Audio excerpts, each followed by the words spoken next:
Good morning, friends. It is mid-March here and we're having a bit of a springy day, and I think it's a great time to get out in the garden and prune your shrubs, your woody shrubs, so that they can put on their flush of new growth when the spring comes. Follow along with me. So, some tools that I have with me today. I have my loppers, I have my pruners, and I have a folding tree saw for the larger limbs. So we're going to be using these three tools to handle all of the pruning jobs that we have in the garden today. I'm going to start with this Contorted Hazel. This is also called Harry Lauder's walking stick. It's got these wonderful curly, twiggy, crazy branches, and my goal here is to clean out the center so that I don't have any cross branches and I don't have any center congestion. And then I'm going to limb it up a little bit and bring all of the foliage up off the ground. Eventually I'd like this to grow into a small tree, so that's my goal for this shrub. Okay, I'm not entirely sure how much you'll be able to see of this, but I'm going to do my best to describe what I'm doing. I have a stand of bulbs here that are just starting to peek through, and I want to make sure I don't step on them, so I'm going to be careful of that. My bag's throwing away, blowing away, let me go get that. There we go. All right, so when I'm looking at the interior of this shrub, I see that I do have one limb growing up in the center, and it doesn't have any limbs on it past this point. It has this limb here. So there's nothing here, actually that is old and dead and it broke right off. And there's nothing here, that's broken too. And I don't think I really want this limb in the center of the shrub, so I'm actually going to take this off all the way down at the bottom. There's nothing worth saving off of this interior limb.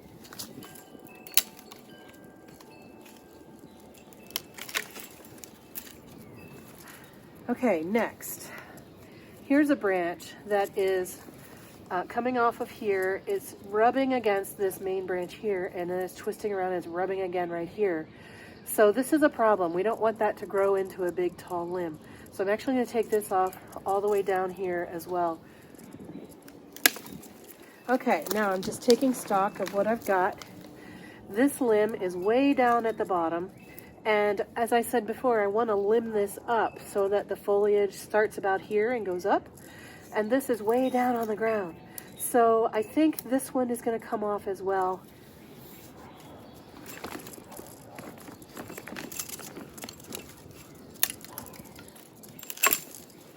All right, now I have started to get the leaves up off the ground. Just pulling off any of these little side shoots. Don't want side shoots giving me leaves down that low. All right, let me just take a look. I left this little knobby thing here. That's going to sprout. I don't want that sprouting, so I'm going to use my loppers to take that off. All right, now I'm going to stand back and look at it from a little bit further away. Okay, this branch over here, I want to have the main branch on this side because it's the only branch that's headed out that way, and for the form of the shrub I definitely want to keep it. However, I think these branches down here are too low to the ground, so I'm going to trim this off right there.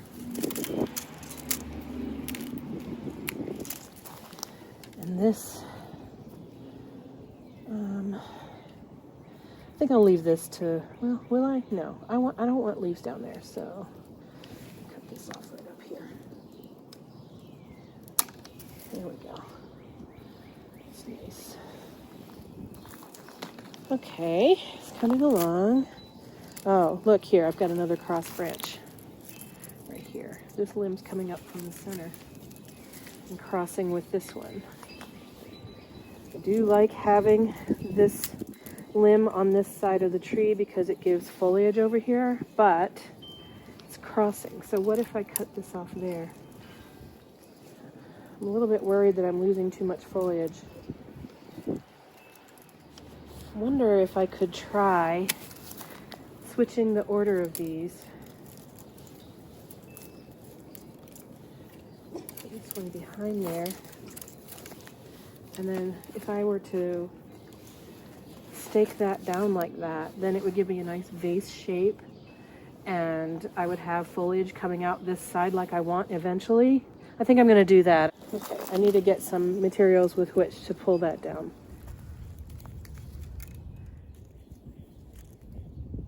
There we go. All right.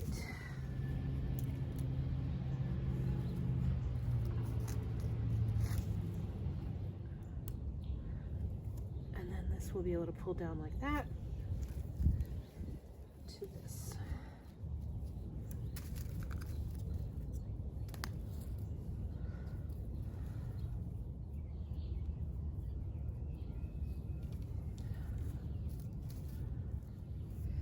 Okay, yeah, so that's going to give a nice shape to this shrub. It's going to be a nice vase shaped.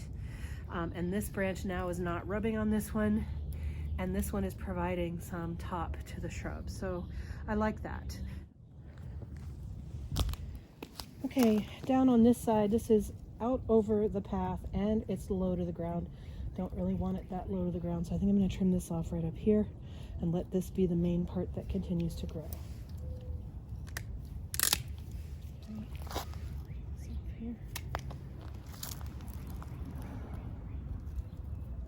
Yeah, okay, so now I have no major branches rubbing on each other. I do have a nice vase shape coming along. And the leaves for this year will be about this high off the ground and higher. Oh, here's a rubbing branch. Let me get rid of that problem. So I think that this shrub now is nicely shaped for the coming season. Gotten rid of some interior congestion, got rid of some rubbing branches, and I have reshaped the tree so that as it grows up, it will be a nice vase-shaped plant with limbs going out in all of the major directions. And I've gotten all of this year's foliage up off the ground by about 1.5 feet. So that makes me happy. I think we'll give an update later in the season to show you how this one's coming along.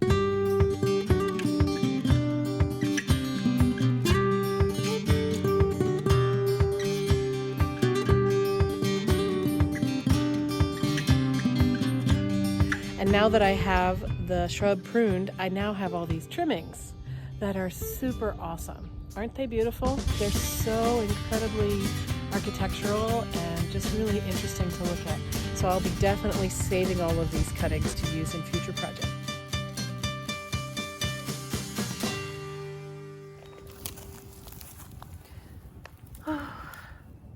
Poor little Pooh Berry lost an ear. Okay, so hello! My next project is to prune these Spirea shrubs. There's 2 of them here. I don't know exactly what variety these are, but they're kind of a light yellowish green leaf with a nice soft pink flower. The way you prune Spirea, first of all, you can top them to keep them the height that you want. You usually do that after they bloom, which is they bloom in like late spring, early summer. And then after that, you cut the blooms off and round them up a little bit, and then they'll put out a second flush of blooms. And then you can trim them up and shape them again at that point in the fall. But in the spring, what you do is you come in and you cut out 1/3 or less of the stems from the ground. And the ones you cut out are the oldest ones. So you can maybe see here against my hand, this stem is the oldest one in this grouping. And so I'm going to leave all of these to grow new, and I'm going to cut out this oldest stem this year, right at the ground. And then here's another one that's old, and I can see a difference in color and a difference in size. I'm going to cut out this one because it's an old one. And then here's another one right here. It's got a new stem growing off of it, so I'm actually going to cut it above that new stem. And one more over here. It's going to come off. And so what that does is it rejuvenates the plant, and it tells the plant to send up some fresh growth. I see I have a couple more. There's one right here and one right here. So the plant will send up a lot of new shoots this year based on that trimming that we just gave it. And these are all still alive. You can tell that by just scraping the bark with your thumbnail and looking for the green underneath. So yeah, there's green under there. see that. So this is nice and healthy. And then the last thing I'm going to do with this one, I'm actually going to cut off at the top of this stem. That's where the flowers were last year. Just trim that off just to shape it up a little bit.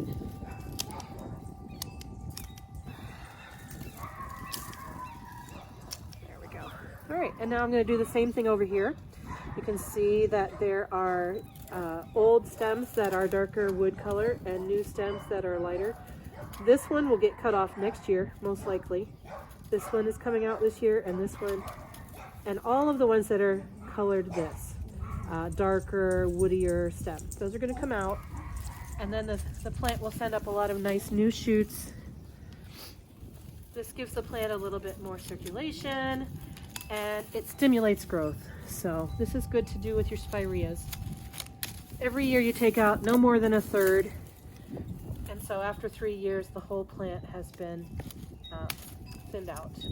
I've already taken out more than a third, so I'm just gonna trim that one down and then shape it up a little bit. So that'll flush out with new growth again this spring, and it'll be wonderful.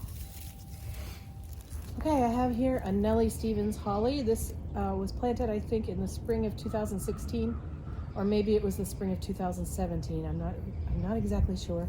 It's either 4 or 5 years old. What I'm trying to do is make this a little bit denser. It's gotten a little bit spindly over the years, and so what I would like to do is to encourage new branching.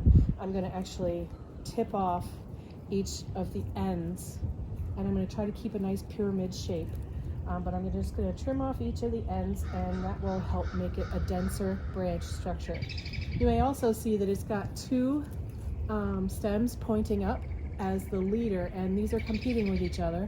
I don't want 2 leaders, and there's actually a V notch right here. I only want one of these to be the true leader, so I'm going to choose the healthiest, straightest one and trim off the other one. I'm also going to look for any internal congestion, cross branching, and get rid of anything that's cross branching, because that is, for the long-term health of a tree, you don't want branches rubbing against each other. So that's my strategy on this evergreen holly, Nelly Stevens holly. Okay, and I have spring bulbs planted all through here. So I've got wild onions right here. I don't care about the wild onions, but I don't want my daffodils to get crunched. So I'm going to have to keep an eye out for where I place my feet. Also, I'm going to go get some gloves. This is pointy. Ooh, itchy. Actually, I'm going to try out my new rose gardening gloves. I got these off of Gardener Supply Company, gardener.com, I think. These are deerskin leather, and they're super, super soft. And they keep you out of the thorny situations that we sometimes find ourselves in.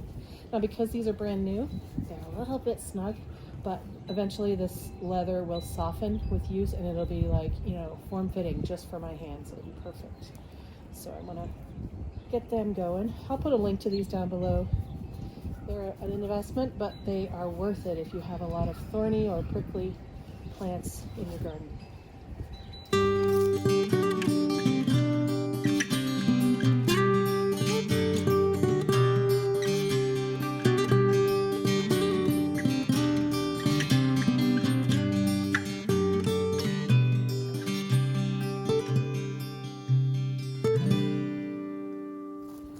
Okay, so I think I finished with this shrub today. It is not exactly even. I think it's a little bit lopsided here and there. And I did end up cutting off some of the new growth that I stimulated last year. Like, this is a branch here that I had cut right here last year, and it grew all of this new growth. And I had some branches like that over there on this side, but they were just sticking out so far outside the shape of the tree that I decided I would recut them to get them a little bit more inside the cone shape that I'm looking for. This is not perfect. I am not an expert. And if you saw me doing something that I shouldn't have been doing, please put a comment down below and let me know so that I can learn. I'd love to learn from you. But this is what I think I should be doing, is cutting off the tips to stimulate new growth, like this branch from last year. So I chose a leader, and I left these branches so that it could fill in the top of the tree here, but I'm going to let this one go up and be the leader of this tree. So I think that this is done. By the way, these rose gloves, yes, it so helped because I was protected from all of these really pointy leaves. I highly recommend these. Okay, I want to make the point that we're not pruning every woody shrub in the yard at this time of year. Here's an example. This is a Korean spice viburnum. Beautiful, fragrant white flowers in the spring. Here are the flower buds that are going to be blooming in about a month or so.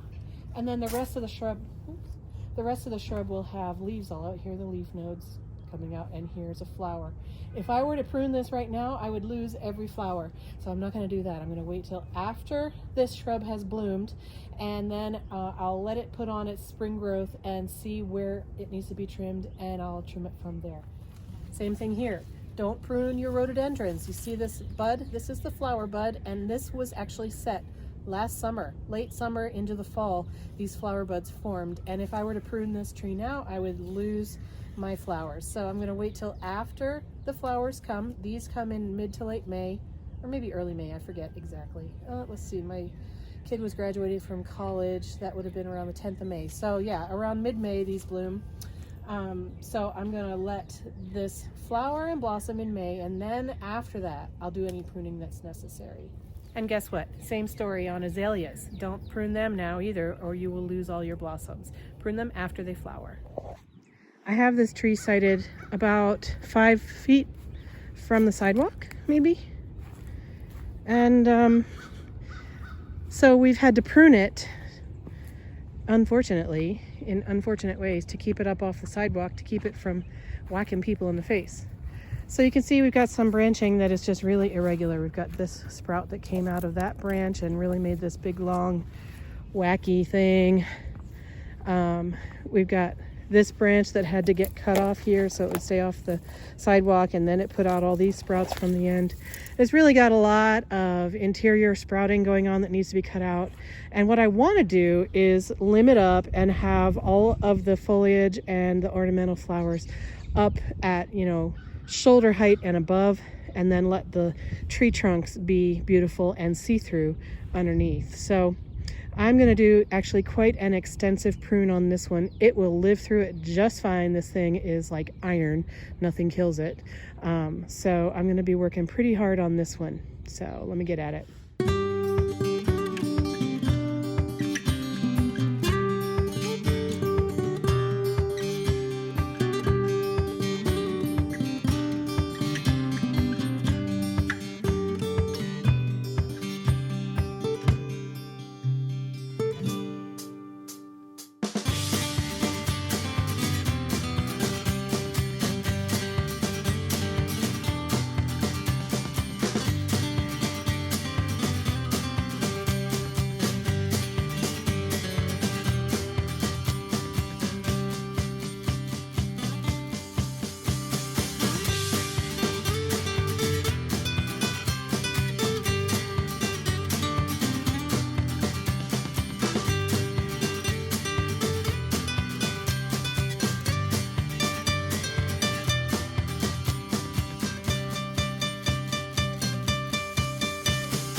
Okay, so I've hit a point where I don't know if I should continue or if I should stop.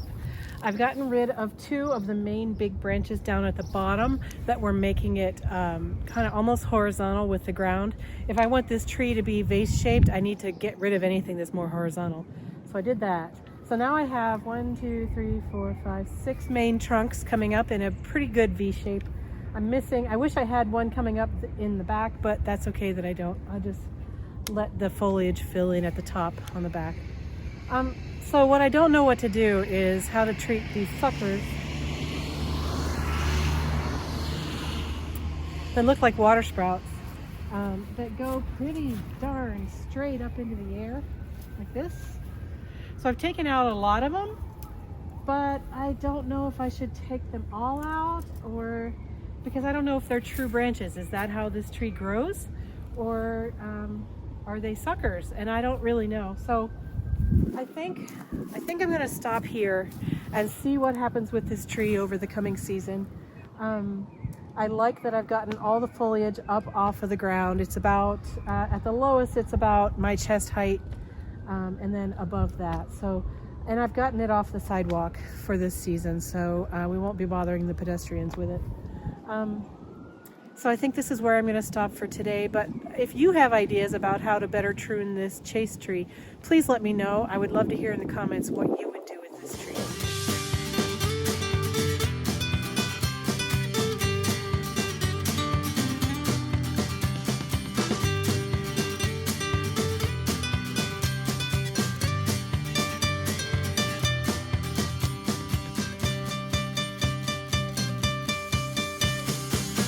I'm out here at my corner garden. We've got a lot of things to take care of out here. Some of them are spring pruning jobs, not all of them. I have a willow leaf viburnum up there that really doesn't bloom all that much because it looks like it's in full sun, but it's not really, because all these trees guard it from the sun in the morning all the way up until about, I want to say like 2 o'clock in the afternoon is when it starts to be full sun. So it really doesn't get enough sun to put on very many blooms. But I want to kind of shape it up and make it look a little nicer. Down the hill from it, we've got what you can see, this big mass of red canes that are all just willy-nilly. That's some kind of shrub rose. I don't know what kind. It gets little teeny tiny. It's almost like a wild rose. I don't know what rose it is, but it is massive and it needs to be like way cut back and given some revitalization. So I might tackle that today. Further around this way, I've got a holly tree. It's another Nelly Stevens holly like I had in the backyard. It needs to be shaped up. It's a little bit moundy right now. I want to make it a pyramid. And then in front of the Nelly Stevens holly, I've got 3 knockout roses, and they haven't been pruned in a few years, and they really need a good hard cut back. The roses I'm going to cut back by about half their height, and I'm going to trim out any cane that is smaller than a pencil. And that'll really thin it out and give it lots of space to reflush new growth this year. The holly I'm going to trim up like I did the one in the backyard. It's going to be more pyramidal in the end. And the willow leaf, I'm just going to kind of make that a little bit rounded.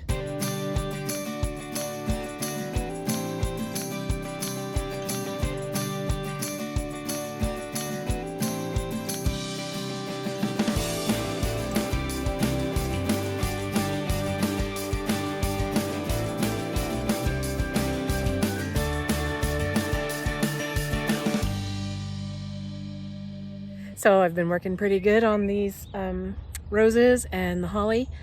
I got the holly as shaped up as best I can right now. It's actually leaning pretty heavily forward. Everything up in here is leaning forward because it's reaching for the sun. So I didn't quite know how to shape it given that it was leaning this way. So I did my best. It probably could still stand to be shaped a little bit better. It's still pretty stout looking instead of a cone shape, but I'm going to go with it and see what happens this year with its new growth. Okay, and then the 3 knockout roses, the one in the center is the biggest one and had the most stuff to take off, and I left the most stuff on it. The one on that side is really tiny, and the one over here was kind of a medium size. So it looks pretty drastic what I did, but it's not, so don't worry about that. The willow leaf viburnum, I didn't take much off of it because it turns out there are a lot of flower buds on it, so I didn't want to lose the flowers that are coming. There haven't really been flowers in the past on it, so that's actually an exciting development to see. I did take out a few shoots that were coming up pretty stalk straight, and there were no flower buds on those shoots. So I'll do a different pruning job on that after the blooms come and go. I think this rose that's right here is going to get its haircut a different day because I am pretty thorny. My hands were well protected with my new deerskin gloves. I love them, and I am so grateful that I had them for this project. But my clothes, my legs, my torso did get a lot of pokies from that rose, and I'm kind of tired of that. So yeah, I think I'm done with the pruning for today. I have a couple more spirea up by the house that I'll go do, and I'll do them just like I did the first spireas that I showed you. And then that might be it for the pruning today. As you can see, there's a ton of cleanup to be done out here. I got all kinds of work to do in the perennial portions of all my gardens, but that's going to be a different day. I think today I'm done. Thanks so much for joining me. I hope you had fun watching. Did you learn something? I hope so. And if you saw me may do something nitwitted or ill-advised, please put in the comments below what a better method would be. I'd love to learn from you. Thank you so much for joining me here at Harmony Hills Home and Garden. I hope you'll come back again soon. Have a great day. Bye-bye.